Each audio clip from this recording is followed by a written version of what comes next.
ये हमारा electrical machines की प्लेलिस्ट का पहला वीडियो है जो बेस्ड है ट्रांसफॉर्मर पर। ट्रांसफॉर्मर का बेसिक प्रिंसिपल हम यह इस वीडियो में जानेंगे। ट्रांसफॉर्मर किस तरीके से काम करता है और उसके मेन कंस्ट्रक्शनल फीचर्स क्या होते हैं।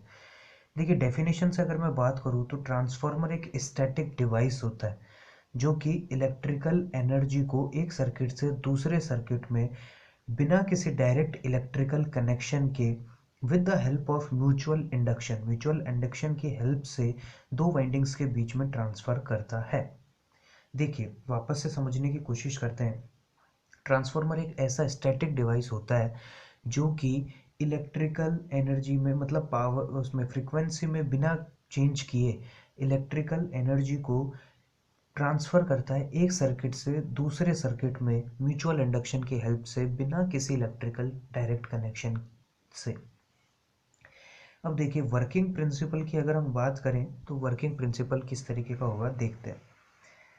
देखिए, अब हमने जाना कि जो ट्रांसफार्मर है वो म्यूचुअल इंडक्शन की हेल्प से ट्रांसफ़र करता है इलेक्ट्रिकल एनर्जी को। अब म्यूचुअल इंडक्शन का जहाँ भी कॉन्सेप्ट आता है वहाँ पर Faraday's law of electromagnetic induction जो भी है वो आना ही आना है, क्योंकि म्यूचुअल इंडक्शन का जो कॉन्सेप्ट है वो बेस्ड इसी फैराडेज लॉज पर ही बेस्ड है। फैराडेज के दो लॉज थे, उनके लिए हम अलग से वीडियो बना देंगे। यहाँ पर आपको मैं थोड़ा समझा देता हूँ।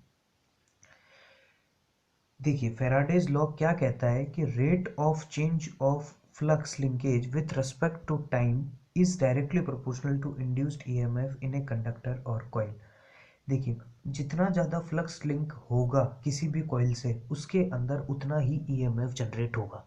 ये सीधी तरीके से आप बात को समझ सकते हैं कि किसी भी कॉइल के अंदर मान लीजिए कोई फ्लक्स लिंक हो रहा है। अब फ्लक्स क्या होता है, फ्लक्स कैसे लिंक होता है, ये सब मैं आपको अलग से वीडियो लेक्चर में समझाऊंगा।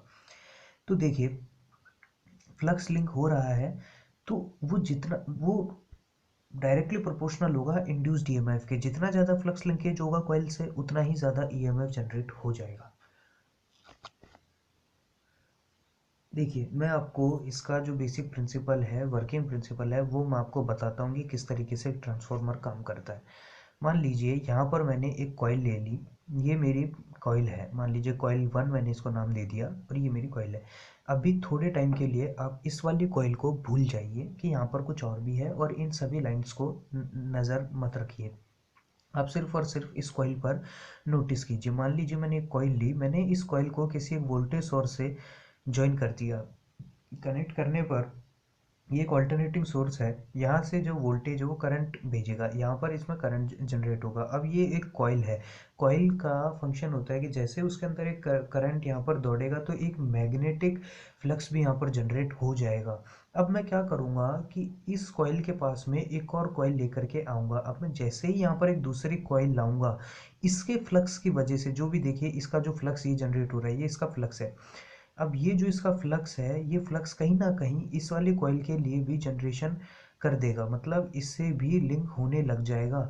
ये फ्लक्स जो है इसके एरिया में अगर मैंने इस दूसरी कॉइल को मैं लेकर के आ गया तो यहाँ पर इस वाले फ्लक्स की वजह से इसके अंदर, अब हमने अभी पढ़ा है कि फैराडेज लॉ क्या होता है। फैराडेज लॉ के अकॉर्डिंग तो इस फ्लक्स की वजह से अब ये फ्लक्स लगातार चेंज हो रहा है। क्यों चेंज हो रहा है? क्योंकि एक ऑल्टरनेटिंग करंट है, ये अपनी पोलरिटी को बार बार बदल रहा है।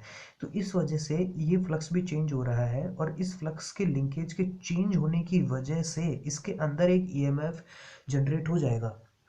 अब अगर ये वाला सर्किट मेरा क्लोज्ड है तो इस ईएमएफ के जनरेशन की वजह से इसके अंदर भी करंट इंड्यूस्ड हो जाएगा और यहाँ पर एक इंड्यूस्ड वोल्टेज अपने को इस सोर्स पर मिल जाएगा। जैसे देखिए, ये मेरा ऑल्टरनेटिंग सोर्स हो गया, ये मेरी कॉइल 1 हो गई। इस कॉइल को मैं फर्स्ट कॉइल का नाम देता हूँ, इसको मैं सेकंड कॉइल का नाम देता हूँ।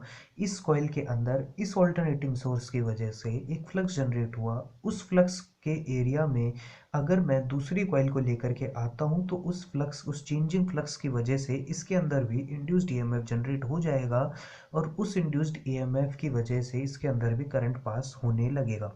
अब ये तो अपनी पहली बात हो गई। अब जो कॉइल को हमने ऑल्टरनेटिंग सोर्स के साथ कनेक्ट किया है उसको हम प्राइमरी कॉइल का नाम देते हैं, और जिस कॉइल में म्यूचुअल इंडक्शन की वजह से इस प्रोसेस को म्यूचुअल इंडक्शन का नाम देता हूँ। जब किसी एक का फ्लक्स दूसरे के साथ लिंक हो जाए और उसके अंदर ईएमएफ जनरेशन हो जाए, उसको मैं म्यूचुअल इंडक्शन का नाम देता हूँ।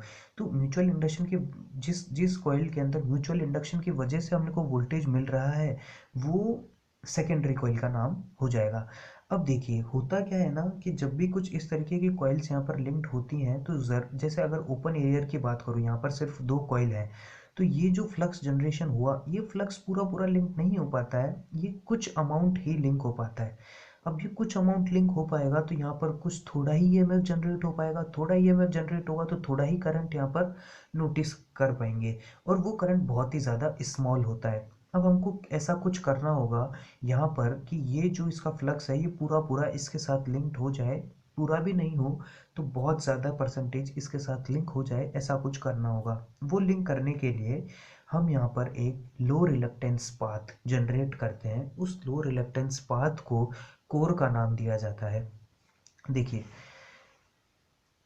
इस पिक्चर में आपको यहाँ पर कॉइल 1 दिख रही है जो कि प्राइमरी वाइंडिंग होती है, कॉइल 2 दिख रही है जिसका नाम सेकेंडरी वाइंडिंग हो गया है। ये मेरा कोर है, ये लेमिनेटेड शीट से बनाया जाता है, लेमिनेशन की जाती है। इसका कंस्ट्रक्शन मैं आपको अलग से बताऊंगा, पूरा कंस्ट्रक्शन बताऊंगा, कोर किस टाइप के होते हैं और कितने टाइप के होते हैं और कैसे बनाए जाते हैं। यहाँ पर आप ये समझ लीजिए कि ये जो कोर होता है ये लैमिनेटेड शीट से बनाया जाता है, और इसी के ऊपर एक साइड प्राइमरी वाइंडिंग को वाइंड किया जाता है और दूसरी तरफ सेकेंडरी वाइंडिंग को वाइंड किया जाता है। अब इस वाइंडिंग को तो मैं ऑल्टरनेटिंग सोर्स से जोड़ दूंगा। जैसे ही मैं इस वाइंडिंग को ऑल्टरनेटिंग सोर्स से जोड़ूंगा, इसके अंदर करंट पास होगा, करंट पास होने की वजह से इसका एक मैग्नेटिक फ्लक्स जनरेट होगा। वो फ्लक्स यहाँ पर एक फ्लक्स जनरेट होगा, वो फ्लक्स यहाँ पर इस तरीके से मूव करने लगेगा। तो यहाँ पर ये जैसे देखिए इधर यहाँ पर एयर है, तो इधर ये फ्लक्स आया, इधर ये फ्लक्स आया, और इस कोर के अंदर भी फ्लक्स जनरेशन हो जाएगा। जैसे ही इस कोर के अंदर फ्लक्स जनरेशन होगा, इस कॉइल के अंदर इंड्यूस्ड ईएमएफ हो जाएगा। वो क्यों हो जाएगा? क्योंकि ये फ्लक्स लगातार अपनी पोलैरिटी की वजह से चेंज हो रहा है, और जब लिंक्ड फ्लक्स चेंज होता है तो according to Faraday's law of electromagnetic induction यहाँ पर हमको एक इंड्यूस्ड ईएमएफ मिलेगा। उस इंड्यूस्ड ईएमएफ के अगर मान लीजिए सर्किट में यहाँ से क्लोज कर दूँ तो यहाँ पर मुझे एक करंट भी मिल जाएगा, और यहाँ पर मेरा पूरा पूरा फ्लक्स यहाँ से लिंक्ड हो जाएगा। अब देखिए जैसे अगर मैं आगे आपको बताऊंगा कि यहाँ पर किस तरीके से पूरा फंक्शन होता है, कि जैसे यहाँ पर मैंने मान लीजिए वोल्टेज ज़्यादा दिया, तो मैं यहाँ पर अगर चाहूँ तो यहाँ पर इस वोल्टेज को कम कर सकता हूँ। उस ट्रांसफार्मर को मैं नाम देता हूँ स्टेप डाउन ट्रांसफार्मर। और मान लीजिए यहाँ पर वोल्टेज कम है तो मैं यहाँ पर वोल्टेज बढ़ा सकता हूँ इनकी वाइंडिंग्स को बढ़ा करके, उसको मैं नाम देता हूँ स्टेप अप ट्रांसफार्मर। तो ट्रांसफार्मर का बेसिकली फंक्शन ये होता है कि वो फ्रीक्वेंसी को तो चेंज नहीं करता है, लेकिन वो वोल्टेज लेवल चेंज कर सकता है, कभी कम कभी ज़्यादा। देखिए ये वाला जो फ्लक्स होता है ये मेन फ्लक्स होता है जो कोर के अंदर से प्रोड्यूस होता है, और जो ये बाहर के फ्लक्स होते हैं ये लीकेज फ्लक्स कहलाते हैं। तो यहाँ तक की बात आपको समझ में आ जानी चाहिए। तीन बेसिक फीचर्स होते हैं।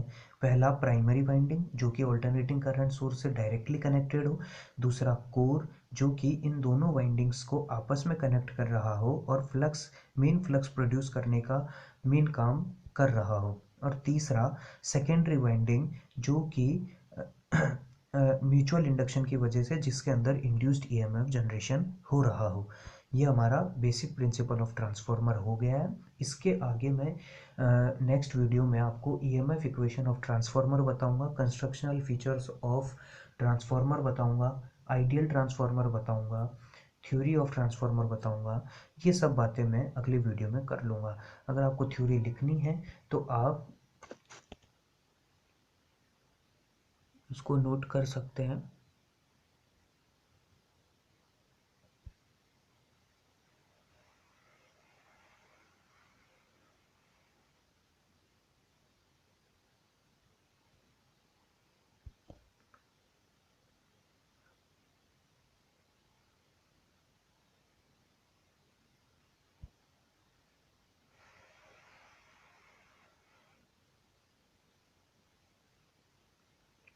यहाँ पर हमारा ट्रांसफार्मर का वीडियो लेक्चर ख़त्म होता है, अगले वीडियो में मिलता है।